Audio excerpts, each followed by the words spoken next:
Hello everyone, कैसे हैं? I hope आप लोग ठीक होंगे। तो अगर काम को टिप्स एंड ट्रिक के साथ किया जाए तो काम करना बिल्कुल इजी हो जाता है। तो चलिए वीडियो को नहीं देरी करते हुए हम वीडियो को स्टार्ट करते हैं। तो जो लोग मेरे चैनल पे नए हैं तो प्लीज़ मेरे चैनल को लाइक और सब्सक्राइब कर दीजिएगा।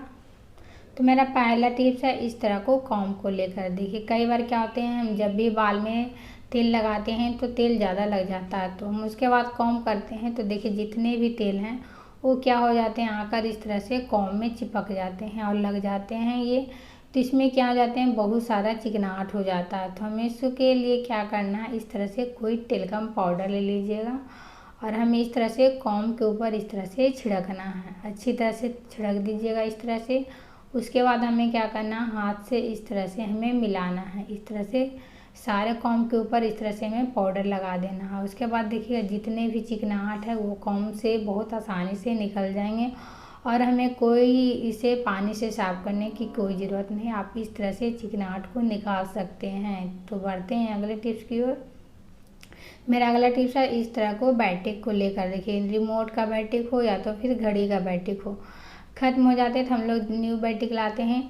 तो कई बार क्या होता है, हम बैटरी को डालते हैं उस समय क्या होते हैं, आपस में मिल जाते हैं। तो हम लोग को काफ़ी कंफ्यूज हो जाते हैं कि कौन सा बैटरी नया है कौन सा पुराने हैं। तो हमें क्या करना है, हाथ पर इस तरह से आजमा कर देखना है। जो बैटरी भारी लग रहा है वो समझिए कि न्यू है, जो हल्का लग रहा है तो वो समझिए कि ये ख़त्म हो गए हैं। अगला टिप्स है इस तरह को बल्ब को, एलईडी बल्ब को लेकर है। तो कभी कभी क्या होता है कि बल्ब टिमटिमाने लगते हैं। कई बार क्या होता है, बल्ब जलते जलते ये बंद हो जाते हैं। तो हम लोग को लगता है कि बल्ब क्या है, ये फ्यूज हो गए हैं। तो हमें इस तरह से मार्केट जाते हैं और न्यू बल्ब ले आते हैं। तो आप जब भी न्यू बल्ब लाएँ उसके पहले ये टिप्स को ज़रूर फॉलो करिएगा। हमें एक माचिस लेना है और इस तरह से बल्ब के ऊपर इस तरह से रगड़ना। आप 1 से 2 मिनट तक इस तरह से बल्ब के ऊपर इस तरह से रगड़ दीजिएगा। उसके बाद आप देखिएगा बल्ब जो टिमटिमा रहे थे वो बिल्कुल नहीं टिमटिमाएंगे और ये बहुत आसानी से जलने लगेगा। आप इस टिप्स को ज़रूर फॉलो करिएगा। आई होप ये टिप्स आप लोग को काफ़ी पसंद आया होगा। अगला टिप्स है जीन्स को लेकर। देखिए जीन्स पहनना सभी को पसंद है, बच्चे हों या तो फिर बड़े। तो हमें इस तरह से बच्चे को जीन्स लिए हैं और इस तरह से हमें क्या करना है, बीच से इस तरह से हमें फोल्ड करना है।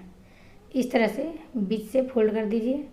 इस तरह से हमने बच्चे कर लिए हैं ताकि आप सबको बहुत आसानी से दिखे, क्योंकि मेरे पास स्टैंड नहीं है, इसके कारण हम इस तरह से बच्चे को जीन्स लेकर दिखा रहे हैं। तो इस तरह से हमें देखिए फोल्ड कर दिए हैं और हमें क्या करना है, इस तरह से अच्छे से बीच से हमें हाथ धर कर इस तरह से फोल्ड कर दीजिए। और उसके बाद आप कहीं भी ट्रैवल में जा रहे हैं तो बैग में इस तरह से बहुत आसानी से ले जाइए, इसका स्पेस बहुत कम लेगा।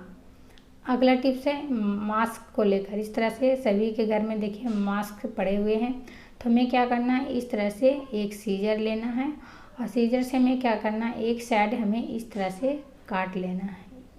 इस तरह से हमने देखिए काट लिए हैं और इसमें देखिए मास्क जो होते हैं डबल लेयर के होते हैं। तो इस तरह से हमें क्या करना है, एक लेयर को इस तरह से फैलाना। इस तरह से देखिए हम मास्क को फैला लेना है।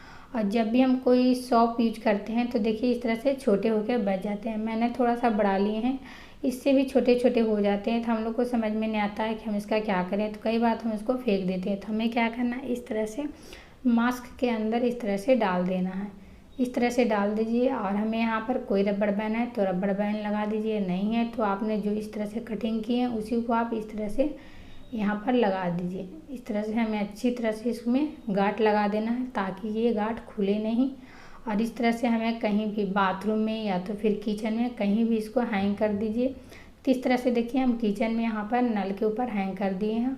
और इस तरह से जब भी हम काम करते हैं तो देखते हैं हम लोग को हाथ में काफ़ी चिकनाहट हो जाता है, तेल वगैरह लग जाता है खाना बनाने के टाइम में। तो हम इस तरह से इस सॉप को यूज कर सकते हैं। इस तरह से हमें लगाना है। इससे क्या होंगे, हमारे हाथ में जितने भी चिकनाहट होते हैं वो बहुत आसानी से निकल जाएंगे। तो आप इस तरह से बनाकर बाथरूम में या तो किचन में कहीं भी रख सकते हैं। तो बढ़ते हैं अगले टिप्स के। मेरा अगला टिप्स है इस तरह का न्यू झाड़ू को लेकर है। हम मार्केट से जब भी न्यू झाड़ू लाते हैं तो देखते हैं क्या होता है, हम लाते हैं और इस तरह से निकाल कर हम क्या करते हैं, झाड़ू को इस तरह से देने लगते हैं। इससे क्या होते हैं, हमारे घर साफ नहीं बिल्कुल गंदे हो जाते हैं। ये देखिए इस तरह से कितने सारा डस्ट निकल रहे हैं। तो आप जब भी न्यू झाड़ू लाएं तो आप पहले झाड़ू नहीं दें, आप क्या कीजिए, इसको इस तरह से हमें क्या करना है, झाड़ू को फैला लेना है। और इसके ऊपर हमें क्या करेंगे, आप कोई गरम कुकर ले लीजिएगा। आप इसमें पानी गरम करके या तो फिर नमक गरम करके इस तरह से आप कुकर को ले लीजिएगा। या तो खाना बनाते हैं तो कई बार कुकर गरम रहते हैं तो आप उस कुकर को भी ले सकते हैं। और इस तरह से हमें क्या करना है, झाड़ू के ऊपर आप 1 से 2 मिनट तक इसके ऊपर इस तरह से रगड़ना है। इस तरह से रगड़िए। इससे क्या हो जाएंगे, जितने भी डस्ट हैं इसके अंदर वो आसानी से निकल जाएंगे, क्योंकि इसमें क्या होते हैं, नमी हर पकड़ लेता है। नमी के कारण ही इसमें जो छोटे छोटे डस्ट होते हैं वो इसमें चिपके रहते हैं। तो इस तरह से हमें कुकर को गर्म करके इस तरह से हमें क्या करना है, झाड़ू के ऊपर इस तरह से रगड़ना है। इस तरह से जब रगड़िएगा तो झाड़ू में देखिए गर्माहट आ जाएगा। इसके वजह से जितने भी डस्ट इसमें चिपके हुए हैं वो बहुत आसानी से निकल जाएगा। हम चलिए आप लोग को झाड़ के दिखाते हैं। देखिए इस तरह से हमने झाड़े हैं, देखिए कितना सारा डस्ट है वो निकल गया। देखिए बहुत सारा डस्ट रहता है और हमें इस तरह से जब हम देते हैं तब 5-6 दिन तक ही डस्ट निकलता रहता है। और बल्कि ये घर साफ़ नहीं, ये गंदे हो जाते हैं। या तो फिर आप क्या करते हैं, कुकर के वजह से या तो फिर इस तरह से कॉम्ब भी ले सकते हैं। तो इस तरह से आप कुकर लेना चाहते हैं तो कुकर लीजिए, नहीं तो कॉम्ब से भी इस तरह से आप क्या कीजिए, झाड़ू को फैला लीजिए और इस तरह से कॉम्ब से भी इस तरह से जितने भी डस्ट हैं उसको निकाल सकते हैं। ये देखिए इस तरह से फैलाकर इस तरह से हमने कॉम्ब से भी आप लोग को निकाल कर दिखा दी है। देखिए इस तरह से जब हम झाड़ेंगे देखिए कितने सारा डस्ट फिर निकल गए। तो आप जब भी न्यू झाड़ू लाएं तो आप इसके पीछे एक दिन आप ज़्यादा नहीं 3 से 4 मिनट इसके पीछे टाइम दीजिए और जितने भी डस्ट हैं आप इस तरह से पहले निकाल लीजिए। उसके बाद आप झाड़ू दीजिए तो जितने भी डस्ट हैं वो देखिए बहुत आसानी से निकल गए हैं। इससे के बाद हम जब भी घर साफ़ करेंगे तो बहुत आसानी से साफ़ हो जाएंगे। तो आई होप आज का सारा टिप्स आप लोग को काफ़ी पसंद आया तो मेरे चैनल को लाइक और सब्सक्राइब